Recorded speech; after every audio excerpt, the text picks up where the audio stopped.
নমস্কাৰ এই মুহূৰ্তত জনাব বিচাৰিছোঁ এটা ডাঙৰ খবৰ ইতিমধ্যে নগাঁৱত মিয়া বেপাৰীক বাধা দিয়া বীৰ লাচিত সেনাৰ দুগৰাকী নেতাক আটক কৰিছে অসম আৰক্ষীয়ে আৰু এই মুহূৰ্তত জনাইছোঁ ডাঙৰ খবৰটো কিয়নো ইতিমধ্যে নগাঁৱত মিয়া বেপাৰীক মাছ বেপাৰীক বাধা দিছিল বৰবজাৰত মিয়াক মাছ বিক্ৰীত বাধা দিয়া লাচিত সেনাৰ দুই নেতাক আটক কৰা হৈছে পুৱাই বিশেষ সম্প্ৰদায়ক মাছ বিক্ৰীত বাধা দিছিল নগাঁৱৰ লাচিত সেনাই নগাঁৱৰ বীৰ লাচিত সেনাই বাধা দিছিল নগাঁৱৰ সদৰ আৰক্ষীয়ে আটক কৰে লাচিত সেনাৰ দুই নেতাক লাচিত সেনাৰ বিতুপন শইকীয়া আৰু দৰ্পণ বৰাক আটক কৰিছে নগাঁও আৰক্ষীয়ে আটক কৰিলেও খিলঞ্জীয়াৰ হকে মিয়াৰ বিৰুদ্ধে যুঁজৰ হুংকাৰ দিছে বীৰ লাচিত সেনাৰ ফালৰ পৰা উজনিত মাছ নিদিলে নগাঁৱৰ বজাৰতো মাছ বিক্ৰী কৰিব নোৱাৰিব বীৰ লাচিত সেনাই এই হুংকাৰ দিছে কেৱল খিলঞ্জীয়াৰ থলুৱা ব্যৱসায়ীহে নগাঁৱত মাছ বিক্ৰী কৰিব পাৰিব বৰবজাৰত মিয়াক মাছ বিক্ৰী কৰাত বাধা দিয়া লাচিত সেনাৰ দুই নেতাক আটক কৰা হৈছে পুৱাই বিশেষ সম্প্ৰদায়ক মাছ বিক্ৰীত বাধা দিছিল নগাঁৱৰ লাচিত সেনাই আৰু বীৰ লাচিত সেনাই বাধা দিয়াৰ পাছতে এতিয়া দুগৰাকী নেতাক আটক কৰিছে নগাঁও আৰক্ষীয়ে আমি এয়া কিছু দৃশ্য দেখুৱাইছোঁ এনেদৰে পুৱা বাধা দিয়া হৈছিল বীৰ লাচিত সেনাৰ ফালৰ পৰা নগাঁৱৰ বজাৰে বজাৰে গৈ তেওঁলোকে ভাবুকি প্ৰদান কৰিছিল অৰ্থাৎ তেওঁলোকে যদি উজনিলৈ মাছ নপঠিয়াই বা উজনিলৈ যদি তেওঁলোকে মাছ নপঠিয়াৰ সিদ্ধান্তক তেওঁলোকে বাতিল নকৰে তেনেহ'লে নগাঁৱতো তেওঁলোকে মাছ বিক্ৰী কৰিব নোৱাৰিব মিয়াই আৰু এনেদৰে তেওঁলোকে বজাৰে বজাৰে পুৱাৰে পৰা হুংকাৰ প্ৰদান কৰিছিল আৰু বিভিন্ন যি মিয়াৰ মাছ বেপাৰীৰ বাহন আছিলে বাহনসমূহ তেওঁলোকে উভতাই পঠিয়াইছিল আৰু ইয়াৰ পাছতে বীৰ লাচিত সেনাৰ বিতুপন শইকীয়া আৰু দৰ্পণ বৰা নামৰ দুই নেতাক আটক কৰিছে নগাঁও আৰক্ষীয়ে আৰু এই মুহূৰ্তৰে ডাঙৰ খবৰটো হৈছে কিয়নো উজনি অসমত যদি চোৱা যায় বিগত কিছুদিনৰ পৰা মিয়া খেদা অভিযান আৰম্ভ হৈছে আৰু এই অভিযানৰ পাৰ্শ্বক্ৰিয়া হিচাপে নগাঁৱৰ পৰা উজনিলৈ মাছ নপঠিওৱাৰ সিদ্ধান্ত লৈছিল মৎস্য ব্যৱসায়ী সন্থাই আৰু তাৰ পাছতে এতিয়া সেই সিদ্ধান্তৰ পাছতে নগাঁৱতো মাছ বিক্ৰী কৰিবলৈ নিদিওঁ বুলি পুৱাৰে পৰা বীৰ লাচিত সেনাই নগাঁৱৰ বজাৰে বজাৰে গৈ তেওঁলোকে ভাবুকি প্ৰদান কৰিছিল লগতে মাছৰ গাড়ীসমূহ তেওঁলোকে উভতাই পঠিয়াইছিল আৰু এতিয়া দেখা পোৱা গৈছে যে বীৰ লাচিত সেনাৰ দুগৰাকী নেতাক আটক কৰিছে নগাঁও আৰক্ষীয়ে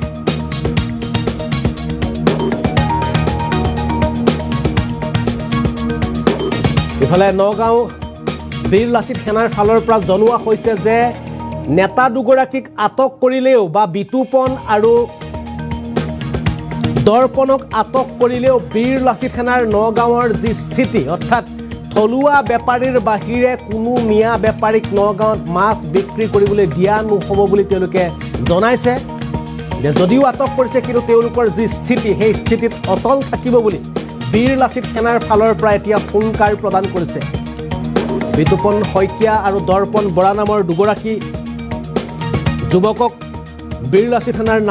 নেতাক আটক কৰিছে নগাঁও আৰক্ষীয়ে তেওঁলোকে পুৱাৰে পৰা নগাঁৱৰ যিসমূহ মিয়া মাছ বেপাৰী আছিল এই মাছ বেপাৰীক তেওঁলোকে নগাঁৱত প্ৰৱেশ কৰিবলৈ দিয়া নাছিল বজাৰত তেওঁলোকে মাছ বিক্ৰী কৰিবলৈ দিয়া নাছিল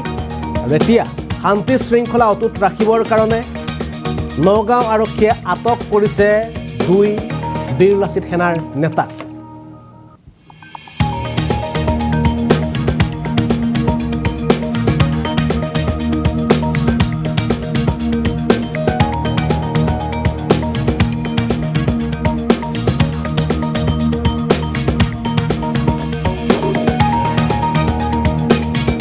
আমি কিছু দৃশ্য দেখুৱাবলৈ চেষ্টা কৰিছোঁ এয়া পুৱাৰ ভাগত তেওঁলোকে কেনেদৰে বাধা প্ৰদান কৰিছিল এম্বিয়েন্সৰ সহায়ত দৃশ্য আছে দৃশ্য আপোনালোকক দেখুৱাম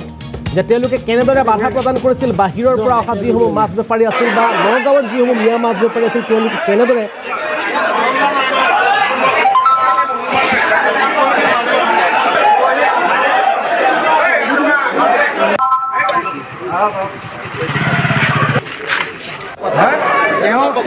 আপোনাক মই কৈছোঁ তেওঁলোকে যদি শিৱসাগৰ ৰপ্তানি নকৰে তেন্তে নগাঁৱতো মাল আনিব নোৱাৰে জুৰীয়া মৈৰাবাৰীৰ ফালৰ পৰা মুঠতে নগাঁৱতো আমি সোমাব নিদিওঁ হয় কাৰণ আজি বছৰ বছৰ ধৰি আপোনালোকে ব্যৱসায় কৰিছে কিবা অসুবিধা পাইছে কোনোবাই কিবা হেৰি কৰিছে নাই পোৱা কিন্তু তেওঁলোকে যিটো মন্তব্য দিছে সেইটো মন্তব্যৰ ক্ষমা নহয় ৰাজহুৱাভাৱে ৰাইজৰ ওচৰত আঁঠু কাঢ়ি ক্ষমা খুজিব লাগিব তেতিয়া নোখোজা পৰ্যন্ত আপোনাৰ জুৰীয়া মৈৰাবাৰী সেইফালৰ মাছ কিন্তু আমি ইয়াত সোমাব নিদিওঁ এইটো আপোনাক জনাই দিছোঁ একদম আপোনাক মই সেইটো আপোনাক স্পষ্টভাৱে আপোনালোকেও সোমাব নিদিয়ে যাতে আমিতো নিদিওঁ কোনো কাৰণতে আমাৰ ল'ৰা এনি টাইম সষ্টম থাকিব লগতে আপোনালোকেও যাতে কোনো কাৰণত সোমাব নিদিয়ে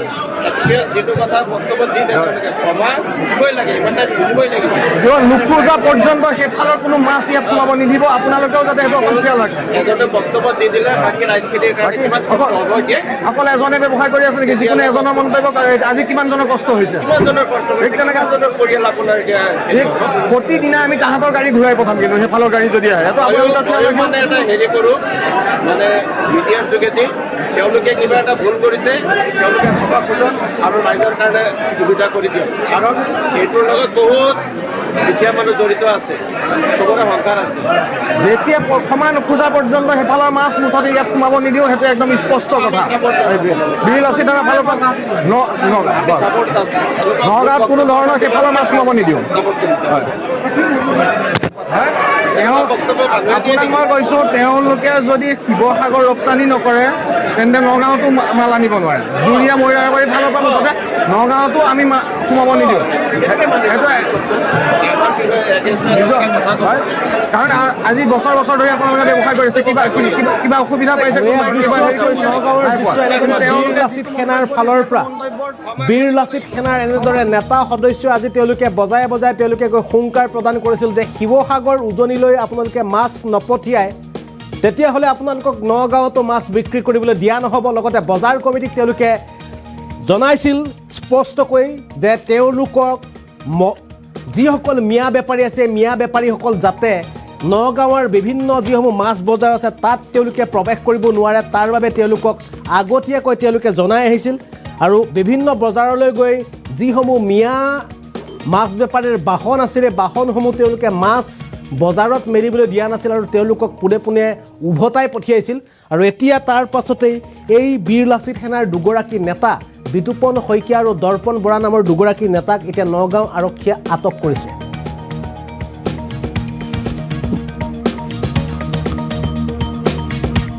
এই সম্পৰ্কত আমি এটা কাৰ্যসূচী লৈছিলোঁ যোৱাকালি আমি এটা সকিয়নি দিছিলোঁ যাতে যিসকলে অসমীয়া বিৰোধী কথা কৈছে অসম আৰু অসমীয়াৰ স্বাৰ্থৰ বিৰুদ্ধে কথা কৈছিলে তেওঁলোকক আমি এটা কথা কৈছিলোঁ যেন যিসকল অনা অসমীয়াই নগাঁৱত মৎস্য ব্যৱসায় কৰে তেওঁলোকক আমি মৎস্য ব্যৱসায়ৰ পৰা বন্ধ কৰিম আৰু তাৰ বাবে এটি কাৰ্যসূচী হৈছিল আৰু আজি প্ৰশাসনে সেই কাৰ্যসূচী কৰি থকা অৱস্থাতে দুজন আমাৰ সতীৰ্থ বিতুপন শইকীয়া আৰু দৰ্পণ বৰাক ইতিমধ্যে পুলিচে কাৰ্যত কৰিছে আৰু তাৰ বাবে আমি তীব্ৰ প্ৰতিবাদ কৰি আছোঁ আৰু এটা কথা আপোনালোকক স্পষ্ট কৰি দিওঁ যিকোনো পৰিস্থিতিতে অসমীয়া বিৰোধী শক্তিৰ বিৰুদ্ধে বীৰ লাচিত সেনাই সদায় মাত মাতি যাব যুদ্ধ কৰি যাব ইয়াত কোনো যদি আমাৰ জেল হয় ফাঁচি হয় যিকোনো পৰিৱেশ হয় তাৰ বাবে আমি কোনো কুণ্ঠাবোধ নকৰোঁ আৰু এই যুদ্ধ চলি যাব চাওক আমি এটা কাৰ্যসূচী লৈছিলোঁ যোৱাকালি আমি এটা সকিয়নি দিছিলোঁ যাতে যিসকলে অসমীয়া বিৰোধী কথা কৈছে অসম আৰু অসমীয়াৰ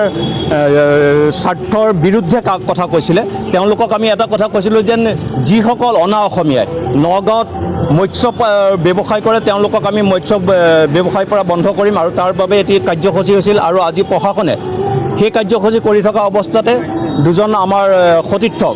বিতুপন শইকীয়া আৰু দৰ্পণ বৰাক ইতিমধ্যে পুলিচে কাৰ্যত কৰিছে আৰু তাৰ বাবে আমি তীব্ৰ প্ৰতিবাদ কৰি আছোঁ আৰু এটা কথা আপোনালোকক স্পষ্ট কৰি দিওঁ